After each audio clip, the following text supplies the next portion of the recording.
private companies are currently asking the Biden administration to prematurely end the federally subsidized unemployment benefits of $300 a week to Americans who were laid off during the pandemic. They're worried. They want people to get back to work. They're having a difficult time enticing their employees to get back to work. And while these companies refuse to maybe increase their wages, so workers aren't, persuaded by a measly $300 a week to stay at home, they've decided, no, we're gonna do this by force. We're gonna try to get the government to cut Americans off, but we're not going to increase wages. In fact, corporations have decided we're gonna take the money we do have, the money that could afford us higher wages, and we're just gonna buy shares of our own stock.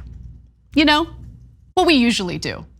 So let me give you those details. The Financial Times reported that in what its analysts dubbed a buyback bonanza, Goldman projected shares repurchases by US companies would increase 35% this year from 2020. In fact, they've spent a considerable amount of money buying shares of their own stock already. US companies announced $484 billion in share buybacks in the first 4 months of this year, the highest such total in at least 2 decades, according to Goldman Sachs. So they can't afford to pay their workers a living wage. They won't even agree to pay their workers just a little more than $300 a week to get them back to work. But they will buy shares of their own stock.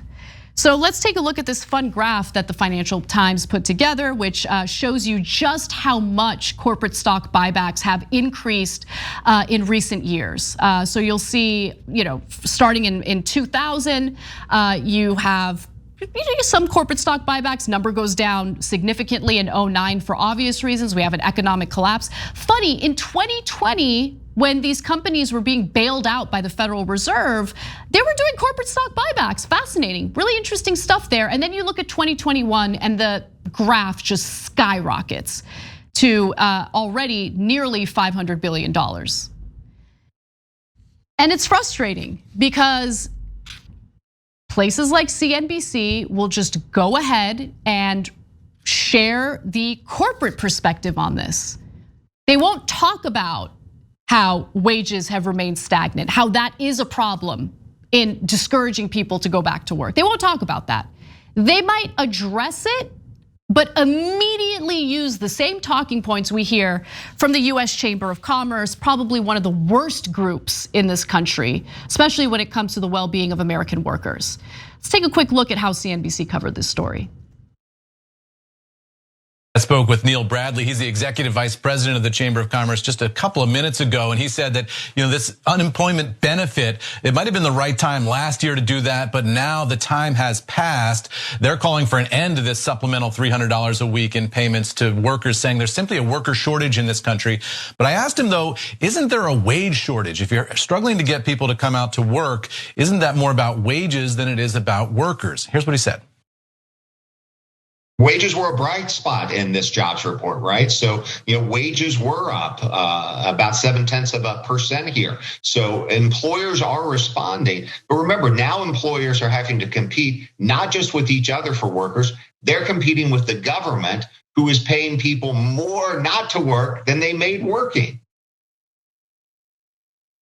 What kind of garbage argument was that? No, wages are doing great, guys. Wages are so good. They've increased 0.7%, which, by the way, he's full of it because he immediately follows that with, but now we got to compete with the US government that's paying Americans a whopping $300 a week. $300 a week, how can we compete with that? We have to have some money left over to do corporate stock buybacks. I mean, we gotta pay ourselves, guys. That's what this is about. He's so ridiculous. It's ridiculous. It's so ridiculous to even play that video as if what he's saying is in any way legitimate. It's not.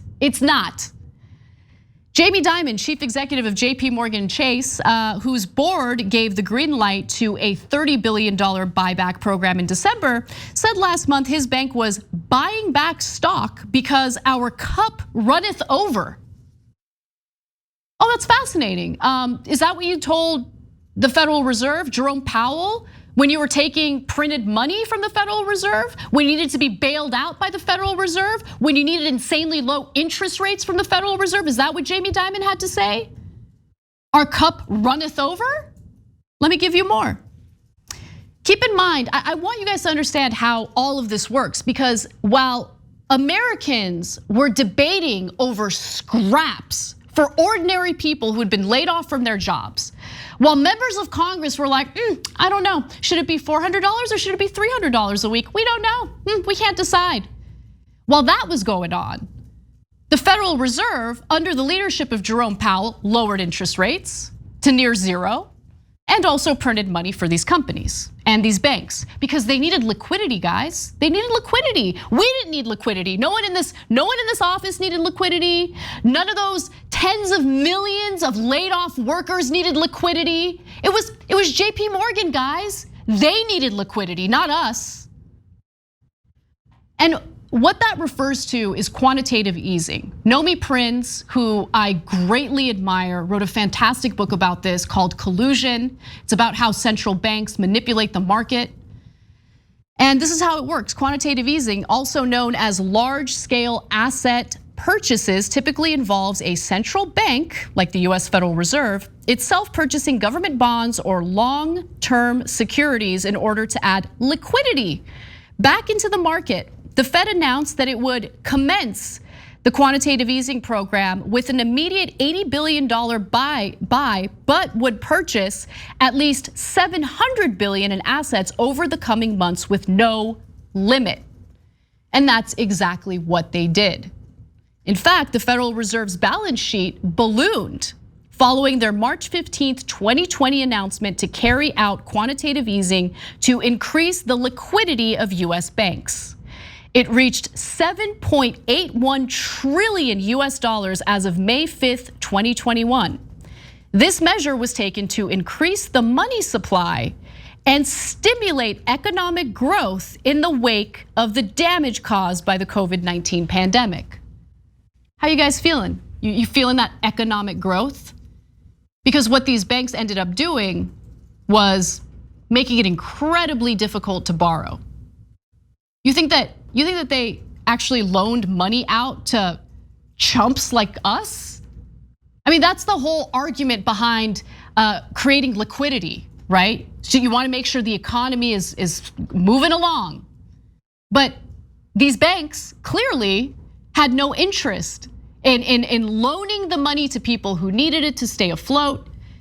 We're sitting around waiting for our feckless loser lawmakers to carry out our best interests when in fact all they did was nickel and dime the American people.